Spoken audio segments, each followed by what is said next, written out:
Hello everyone, today I'm super excited. I'll be having a super discussion with Chika Onuu. It's going to be a fun time. Chika, say hello to the house. Yep, guys. I'm here with the almighty Joseph Etim. Yes. Chika, thanks for being here. Thanks for being here. And I think there was an interview we had. There were a few questions people were asking us. And of course, we promised that I was going to bring you for a long conversation, right? So, Chika, what I want us to do is to give them real conversation, to give them real talk. Yeah. So, I know you have questions for me, and of course, I have questions for you. I don't know how this would go, but I'm just super excited to have you. It's been a long time of just watching you do your stuff and me just doing my stuff. Today, there are questions that they've been asking us. I'll bring it here, and there's some questions I also want to ask you, and of course, we'll see how that ends. But first of all, tell us about yourself. Who is Chika Onuu? That's a very, very deep question. Okay. Who Chika Onuu? How do you see yourself? God's own. I'm just a fine art conceptual photographer. Okay. Yeah, so I'm a photographer, cinematographer, and that's in a simple way to put it, Chika Onuu. So in a simple way, so give us the elaborate way for us to perceive it. Because of course, you can't just tell us that. The introduction you give, I'm serious. But this is the best. What? Like, okay. You've been at the forefront of Nigerian photography, and a lot of people know your pictures, even more than they know you. So I think I'll start from there. How do you feel that people know your pictures even more than they know you? And whenever you introduce yourself that I'm Chika Onuu, they're like, are you for real? This is the phrase behind the camera, right? Behind it. So how does that feel for you? Well, I would say intentional? yes. Actually, I was about to say that it's actually intentional. Okay. That was how I wanted it to be. Though I don't know how it actually started being that way, but along the journey, that's how I was like, okay, it's better my name goes out there and it's out there without probably a face to it. Till subsequently things started changing. I started to put myself out there. Why? More. Why? Okay, I think people wanted to see the person behind the camera. So that's when more people were sending me messages. Because they wanted to see the face. We have seen the pictures. They wanted to know the mind. Yes. Who is this guy? They wanted to know the mind behind. So many blogs, some of the biggest blogs in Nigeria, Africa, they were always posting your pictures. And some big celebrities were always posting your pictures. And of course, the name is always there. Your brand is always there. And people are always asking, who is this guy? There was a season where your followership, the attention on you was just so massive. I think that was COVID year. Yeah. There were so many pictures you were just pushing out. How was that phase for you? Like, what happened in 2020? That season where it was every single picture you posted, we published, was just going to be viral. How did that happen? What was the mindset? I think, what did you do? I think I didn't do anything different from what I usually do, which is just put out my work out there. But it was lockdown. Everybody was at home. And most people were online. More people were online, more people were with their phones, and that means more people paying attention to what people put out online. If you know me very well, I create pictures with the mood or what's happening, the trend, what's happening around that period. So if you could still remember 2023, which was the election year, I created a picture, things that, we see that are trending around us, and that's what easily relate with. So that was what happened in COVID, and I think that was another thing that gave me the attention, because I was creating pictures around COVID. Nobody was necessarily doing that at that time. People were at home, like I said. And what also gave me the leverage was also the fact that I create at my comfort zone. I didn't need to go out. I always create at home. I was still doing my work like it was a normal day while people were, locked at home. So how do you get the inspiration for your pictures? How do you think? Because the Chika I know, the kind of pictures you create, I'm like, this guy, how did you think of this? And of course, being with you, I always this question, every time people always ask this question. How do you think of like the kind of pictures you create? How to bring me into your space. Your space.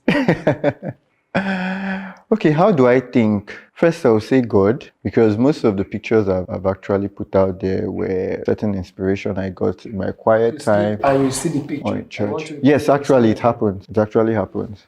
Or most times I'm in church. I think most of the pictures, like I said, quiet time or in church. I think a lot of things happen around us we don't pay attention to. So I'm very particular about details. I always say this: if you ask my very close friends like you also, be able to throw more light. When we're having conversations, you could could just see how deep. Let's say just hold on. I'll be back. Yes, you could actually just see how deep where people you just talk about something on the surface, but I could really go, think, oh, why is there any other way this thing could, be told as a story or seen in a different light. So that's basically what I do. It's just like now I'm trying to remember the name, but the man who discovered peanuts could be into different forms, almost 300 peanut, the peanut we see today. Peanut. Yes, I'm trying to remember his name. Yes, actually could change peanuts to several forms, 300 forms. People think. So that's what I'm just trying to say. And in our day and time right now, you find out that people no longer think. It's a problem. People don't meditate. I think it's also how they it's just so fast. You all wake up in the morning and everything is just, I don't know if it's the economy right now or whatever, but young people these days don't just stay to meditate. So meditation is a very, very strong thing I think everyone should jump on. First God, meditation, and like I said, I just look well into things to pick out what are people not actually saying about this particular thing. Okay, so I'm going to ask you a question, but I think it's your turn to ask me just one question. Why are you not married?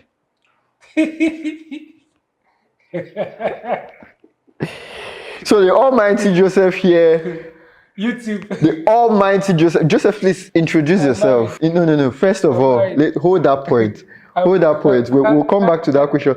But just introduce yourself. Again, we really need to know you guys need to know the caliber of person seated right beside me. So, Joe. I'm Joseph Etim, of course. I'm the founder of Young People Connect. Young People Connect is one of the fastest growing communities. By the way, just please follow Young People's Connect. If you're not following, you're missing out. It has been so inspirational to me, my family, and so many other friends that we have on Young People's Connect. I have a family, Joe. We are coming back to the question. So just finish. I just need to make that point so that we don't miss it later on. So please. Founder of YPC Africa and also the lead for Brand Medics. Brand Medic is a company that focuses on brand marketing and advertisement. One of the things we just try to do is to help individuals and brands to grow their brands, to make it profitable, and just to make it something that is global. All right, so guys, you've heard Joseph. Back to the question, why are you not married? Chika, please ask me a very strong question. That's it. I mean, I believe a lot of people like me out there really need. You're married. I'm married. Chika, since you have a question, a real question. All right. Wait, I actually have a real question. We have come way too long, way back in university days. There was something I had said in a previous video where I said Joseph was that person that pushed me, was the force that pushed me to put my work out there. So guys, if you're watching, Joseph has been very, very instrumental in my life, and you owe me. I owe you. That's why I'm on this show. Yes. I really want to find out what's the passion. Why are you after if Joseph decide to table your case, he's going to, oh my god, he would bring out what you never knew in you. What's that drive? One, hold that question. And have you encountered stubborn heads, like stubborn people that have refused to grow? when you meet those kind of people, what just go through your mind? Like how do you see those humans? I just believe that everybody has this gift that if they're able to unleash it early, they can really help the world to enjoy their genius. I believe that everybody has this unique potential that if we don't maximize it while we're young, you come to a point where you have the interest, but you don't have the energy. Because of course, in life, there's just so many currencies. And one of the currencies we have as young people is the energy, ambition, enthusiasm, and everything. But you come to a point in life where the interest, the things you loved, the things you wanted to do while you were young, you don't have the interest anymore. Or maybe you have the interest, you don't have the time anymore. There's some things you wanted to do, there's some things I wanted to do, right? But right now, it's no more a priority. Why? Because we are growing. Our interests, our passion, and everything is changing. So for me, I'm just passionate about trying to help young people to find themselves, to discover their potential, and most importantly, to be able to maximize it and really make money from it, to access the opportunities that are available for the skills that they have. Because, of course, while we're in the university, we discovered that a lot of people just go to school and they come out of school, but they are not really, really employable. They don't understand the skill of life. It's one thing for you to have a first class, Yeah. and another thing for you to have the knowledge to live in the real world. You agree with me that in the real world, Right now, no. when you graduate, your eye will clear. Yeah. So a lot of people. Why Definitely. I'm really the honest truth is that why I'm really passionate about this is that a lot of people go through school, but the skills. So wait. Are you getting paid? This you have been saying passion. Passion. I mean, we understand how great we are not downplaying the role passion can, the role can get. But are you getting paid? Have you not got to a point? Like I said, you have not. The second question. I believe you have spoken to people and their head, they have refused to grow. They don't want to. I get your point. What that roadblock? Have you ever come across a roadblock and you're like, I beg, I'm not pushing people anymore. Let me just do my thing. At the initial stage, we're doing free stuff for people, and it's been an amazing experience since 2018. I was there, yeah. Of course, we were there. Calabar. We've been doing everything for free. And it's beautiful because the kind of vision we have, the kind of work we do, we always have people that want to invest in the lives of young people. So there's always funds available for us to do what we need to do. Because it's free, people are willing and ready to always push in their resources. We have the human capital, we have young people, brilliant minds volunteering for our work. So that really helps us to become creative, to do what we have to do. But then at the initial stage, we're doing the things we do for young people for free.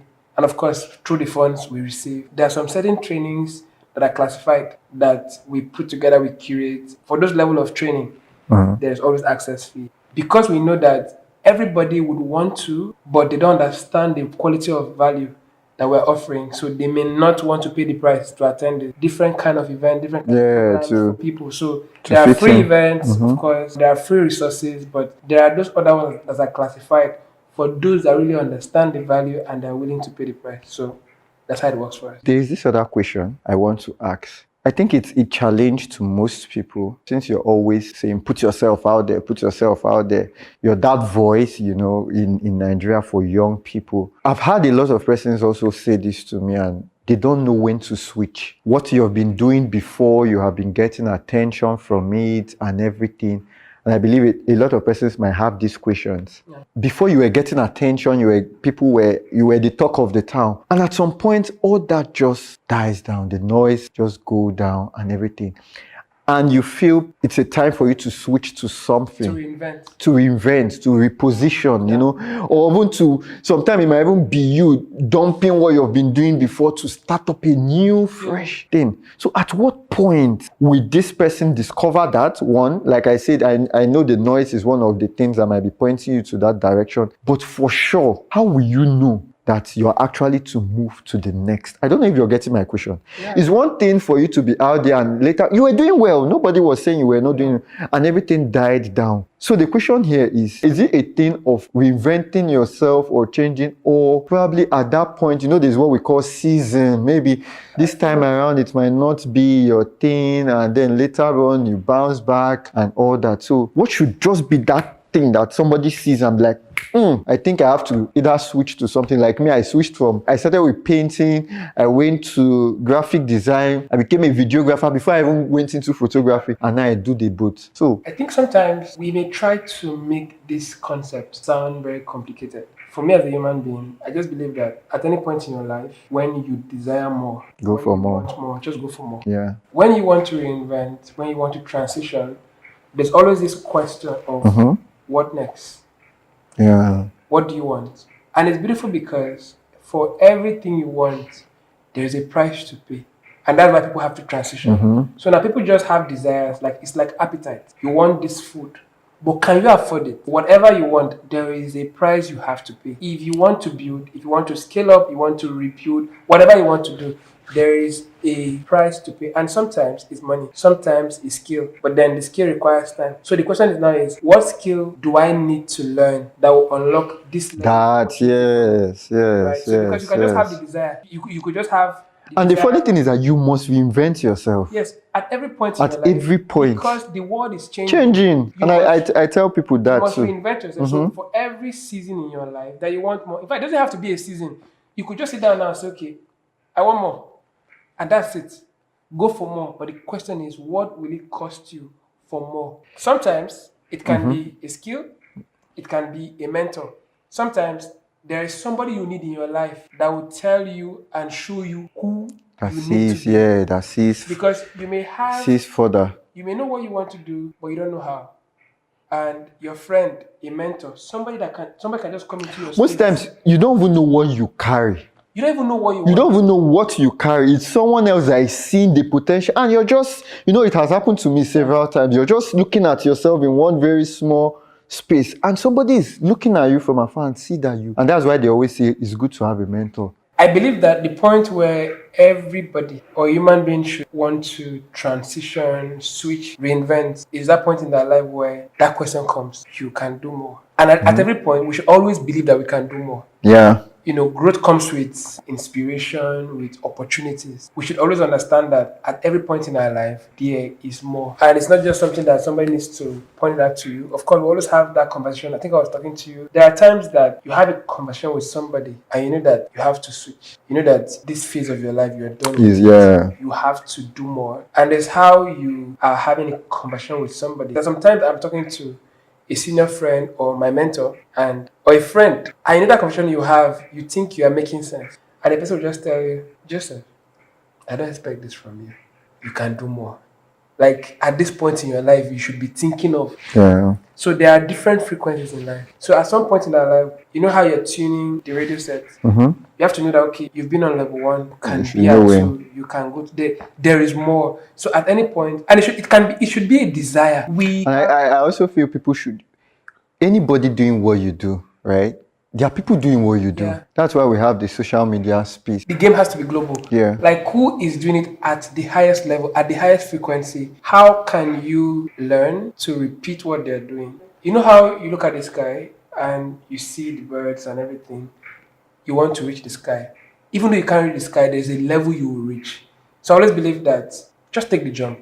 Take the leap of faith. Don't believe that where you are is the best. There is always more. Yeah. So you do this today. Every time my mindset is always more. I get this number, there's more. Yeah, you make this amount of yeah. money, there's more. So don't just be content. There's more. There's more. As far as there is life, Yes. there's more. I have a question for you. Has photography always been what you wanted to do? What kept you here? And how exactly have you been able to reinvent yourself? Photography was not that thing I always thought I would do. In the corporate sector, the bank, do the night. I loved then, when I was growing up, I loved to just see people wearing, the suit and tie and look at you. You get it. So that was, that's why I even studied. Have you ever worked in the corporate, like 9 to 5? Never. Apart from probably Do you regret it? No, I don't. I don't, not at all. Photography came in towards my final year. I noticed I actually loved the whole, I'm a very creative person. That I noticed at a very young age, and love to draw, love to paint. Like I earlier said, it has been a gradual process to where I am. I didn't just stumble on photography. I started with painting, first with pencil sketching, and then painting, and then graphic design, and before I got to videography and then photography. And currently I'm doing both that, videography and photography. And that was in my final year. I actually got hold of photography. I was taking landscape pictures, then just with my phone, like every regular guy. You told me to put out those work. Oh, really? Yes, you did. I can still remember vividly well. And so I put those works out there, just barely the few I had. And sometimes we don't really know what the things we say can do for people. But sometimes kind words, encouragement, just good feedback. And our ability to say, see, this person can do more if they try this. And sometimes just a suggestion can be the reason why somebody just blows up. And I'm glad to be part of that story. True. Thank you. Yeah, I'm forever grateful for that. Like I said, put it up there. I got an offer. It was like a dream. I didn't have a camera. I didn't know so much. I've never even held a camera as at then. I was just using my phone, and I got an offer from the UN. It was To use phone? no. Okay. So No. how did you switch from phone to camera? I mean, that was the push. Yeah. Because now they needed more. Yeah. I knew I couldn't use what I was doing to render the service they wanted, so I had to go for more. Then the whole cameraman, I was like, cameraman, I wanted to work in. Then we just had the whole understanding of, somebody say, and the way we saw photographers and videographers then, you just look down on them and everything. That was an eye-opener. Why? Because the offer ran into millions of naira. Yeah, I remember. And I was just in my final year. I said, what? For how long will I need to work make that money in the corporate this thing to actually make this money? Let me balance this. A lot of people would watch this video and they will like hit 95. You don't have to do that. 95. True. If you're a young person, I believe that 95 for me is something that we should start with. I started with 95 and I still enjoy the process of it because it gives you the basic training. There's a mindset. There's some basic discipline that you can only have as a 9 to 5. True.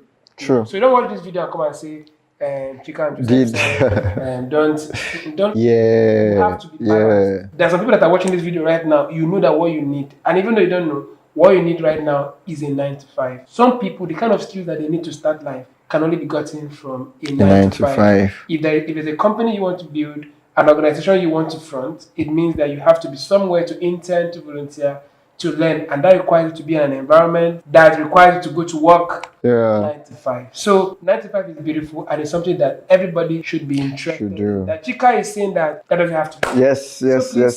Don't get us wrong. Everybody has their life, everybody has their path. Discover yours, stick to it, and of course, know what works for you. I need to clear that. Yeah, sure. So that was it. It was a big one, and I think that was what made me to dig deep. What is this photography thing? What's your discipline like? How do you live your everyday life? What's your practice?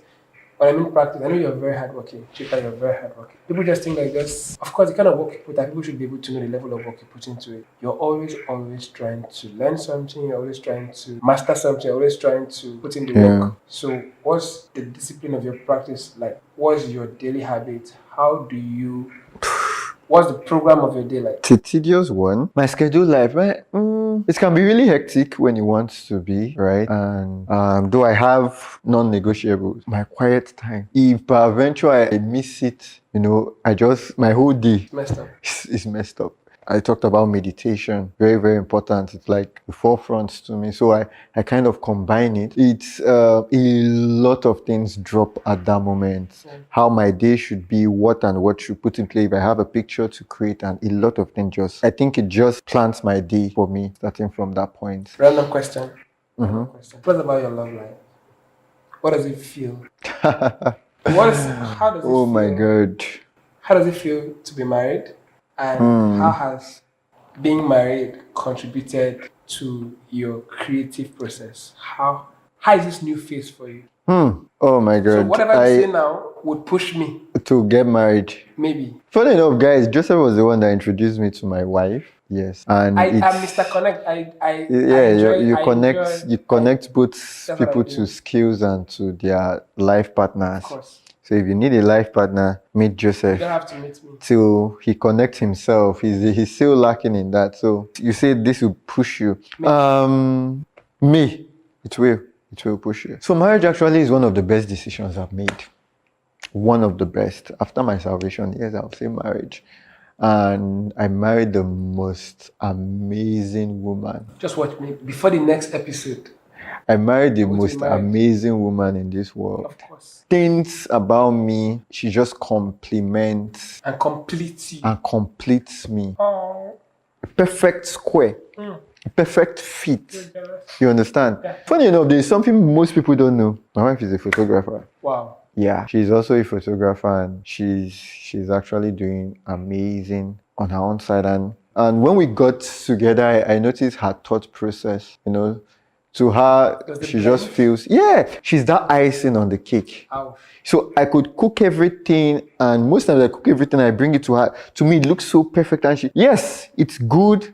And she just says, oh, check this. And the moment I tweak that, that's what I told you, the missing piece, she's it. It's been an amazing journey. It has been an amazing So journey guys, for us. if you have a question for me or Chika, please just leave it in the comment and we'll be I believe happy. my wife is going to watch this. We'll be I believe happy she's going to to- listen to this. So, babe, I love you. And thank you for being the most amazing person anybody could have ever thought of. And especially to me, you're the most amazing woman I've ever met in my entire life. Sorry, Joseph. Okay. So yeah, I have a question for you. One very mind-blowing, mind-boggling, and mind-disturbing question. And I want to ask you. It's kind of personal. Everybody that knows Joseph has a particular ideology about you. The very serious and everything kind of person. I used to say, I joke and say, like, you're like onions. Joseph could unwrap. There are so many Joseph. How you open onions, you see another one you open. So that's Joseph for you, right? It just feels like nobody has gotten to the core, including me, I believe. The core, that personality is just like one hidden that I don't know if you choose to reveal it or who you choose to reveal it to, that very jovial. I mean, I know you're jovial, but still there is just something. So I don't know if you could help us. I believe there are a lot of persons that are Joseph friends, close ones, and those that are not so close. You just feel like you can't break into him. Is there a wall you have built around yourself, or you just think people should know a particular thing about you? We check you on your Instagram page, those that are on your WhatsApp. There's really no soul. You don't dance, you don't do, at least weigh off some of the stress. How do you weigh off your stress? We don't see those moments. And why don't you want to show us those moments? Well, for me, of course, I'm a human being and I have a lot of fun. I don't just believe A private fun. I don't just for real. I don't just believe that social media is that place where I should put out my social life. For me, social media, I think is more like a CV where I put out my work. For me, social media is strictly for work. It's not for. So where do we since social media doesn't work? Where do we? I have where I live. So we should come to your house. And I have people I call my friends. Okay. And I believe there are But moments. people that are still called your friends, there is still something. There's this missing. I don't know. How do we bring out the real Joseph? What do we need to do? Or is it reserved for your wife? Maybe, but no. Or your kids or something? Sometimes as a human being, you just have to be unpredictable. But then I do my best to live in the moment and share the moment with those I call friends, of course, with those that I choose to share it with. So at every point that I believe that I can be free, at every point I feel that I can be this person to this person, I try to, and yeah. I hope you guys are satisfied with that answer. You don't have to be. Before we end this may be the question that may take us probably to the end. And I'm sure if you're watching now, you've been really enjoying. Please let us know what you've learned and what questions you would want us to answer, and we'll be in the comments to see how we can really help with those questions. Chika, final question. I think this would be the last question I would love to ask you. What really got your interest in photography? Why photography? Why did you start? And when was that moment for you where everything changed? Oops. I've had moments, but I think let me share this. This is one that I've really not, talked about, right? I'm somebody that loves difficult things. I don't know. I just like to figure out things.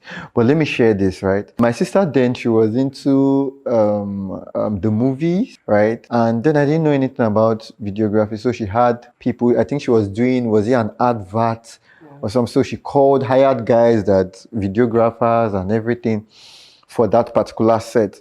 And while we were on set, this is my sister, I said, okay, let me go peep, into the camera to see what they are doing. And I went to peep. I think at this point I was still my final year, or almost to my final year. I think in my third year or so, if I can still remember. And I went to peep. The man told me, will you get out of this place? He was so rude. I've never felt that. I wanted. Do you know who hired you? That's my sister. That kind of thing. But no, he said, "Will you get out of this place?" And in my head, I was like, "What's the best way to, teach this man a lesson? That was always my head. What's the best way to teach this man a lesson? Something happened. I told my sister, give me, when she was done and she got back home, I met her, I said, please, I want to ask you for something. She said, what is it? I told her, please, can I get the raw files of the video, you were shooting? And she said, what do you want to use it for? I just said, please. She kept on, but I just insisted, please just get the raw file. And she said, okay, no problem, tomorrow I'll get them for you. And she did that. She got the clips to me, and I did something really crazy. I got into my room, I locked myself up for 2 days with these clips, looking at them. I just had my laptop and then my phone, and I googled, I checked what is the best editing app one can use. And Adobe After Effects was ranking high. I don't know why. I just downloaded it and I started making use of it to edit that video. Yes, people came, my siblings knocked on the door. They just got me my food and everything. I remained locked in for 2 days. I learned from the scratch After Effects in my room. You go online, YouTube, watching videos. How do you import videos? Like literally every step. After the 2 days I came out, I went to my sister. I said, take your video. She said, I don't understand. I said, take your video. I gave it to her. She was blown away. She said, what? How did you do this? This was just for you to teach the man. Yes. I don't know whether it's something about me, but I loved when I am. Yeah. If someone messaged me, even up to now, Chika, what I'm trying to do, I can't get the photographer to help me do. Those are the challenges I love. When those guys were done with their own edit, they brought it to my sister and she, they played it and we watched it. And she said, okay. And she gave them mine and said, okay, play this. She didn't tell them it was mine, they just played it. And when they were done, this same director, after he watched it, he was like, wow, this is good. We have to go with this. Who did this? This work is... My sister turned and said, it's my brother. I could literally see the shame in his face. And, he just turned, he looked at me. And he remembered what he did. And he remembered what he did. And he said, I would love to work with you. No. I'll be bringing my job for you to do. Well, I think so that was also one of the push I also had, to actually go. And when I started with After Effects, for those of you that know After Effects, this was then. It was quite, so that was the push. I kept on knowing and trying to do more with it. Final question, guys. Final question. Mm-hmm. And I'd love you to answer it in the most honest way that you can, of course. And link it up with this. The kind of people that we are. I think for me, when I started the kind of work that I was doing while in university, whenever I had a call, hello Joseph, would like to see you, and I talk on phone, they think I was one man, like 40-year-old and stuff. Yeah, I get that too. Until you get to the office, they're like, come and get Is this place. All of you? Who is like, what are you doing? I'm like, I'm Joseph. Please call me Joseph. I'm Joseph. Then I was very little in school. Then the man would maybe pick up his phone and try to call, and my phone would ring. Yeah. Then when I start talking, when I start speaking, it's more like, because the kind of confidence I used to exude then, it was at a different level. Even me, I was shocked that, what kind of confidence is this? So my question to you is, do you ever feel that way? How do you handle imposter syndrome? And how can people watching learn and, go about that? I would say from your... When people send you messages and you tell them your pride, they're like, because maybe they know you for this stature. Maybe do they ask you like, what do you want to use that kind of money and do, like at this level? Come on, will you? How do you use this? How do you maneuver this when negotiating with clients? Okay, so there are 2 questions you've asked. Yes. How I handle clients that try to make you feel less of yourself. Yeah, and make me feel less of myself. Because who they think you are, yes. And maybe you are not who should be charging that amount. Yeah. Okay, I think I've never had a client actually who knows me and knows the kind of work I do play down on my fee. Yeah. And I tell people, you don't fix your price, your work fix the price for you. Most times if I get a call and somebody says, I got your number from someone, they say you're a photographer, blah, blah, blah, blah, blah. The response is always different from someone that have known me from afar, probably gone to my page, seen my work, is always different. The other first person who always, you know, picture for picture, why will you be, how now? But someone that has gone through my work, now it has already put a price. Yes, they've seen value, and it has put a price on the person's head. It has put a price. So when before the person calls, he already has the price. This person is expensive. So by the time you put a call and I tell you, it was expected. And so you find out the response is, Chika, okay, fine. Even if they can't afford it, their approach is always different. How can we work around it? Can we do this? But the other person is for what? Just end common picture. So for people watching, you don't fix your price. Your work fix the price for you. You have to be excellent. And you have to put yourself out gain there. mastery. Yes, gain mastery and put yourself out there. So people say, I tell people to, when you go to buy a car, even if you're with 50 million, you can never price a Lamborghini. Even if you're with 50 million, can you get a car? Yes, it's big money, yes. But can you? No. You might have never even, heard of the price of a Lamborghini. But what? You have watched and seen celebrity. You have seen the celebrity, you have seen the rich drive this car, and it has already put a price tag in your mind that even 50 million will not be able to afford this car. So back to your period imposter syndrome, right? That can be really, really challenging when it wants to be, but this just to me, I go back to what have God said about me, right? What has God said about me? I remain there, I understand it, keep on saying it to myself. And every man should be a liar, but God be true. So God is always true to his word, true concerning me, what he has said concerning me. And so those things keep me going. I'm pretty sure you've learned something. Let me know in the comments what you've learned and the questions you still want to ask. You don't want to miss the next episode on this channel, so do well to subscribe now, invite your friends to connect, and I'll see you on the next one. Bye for now.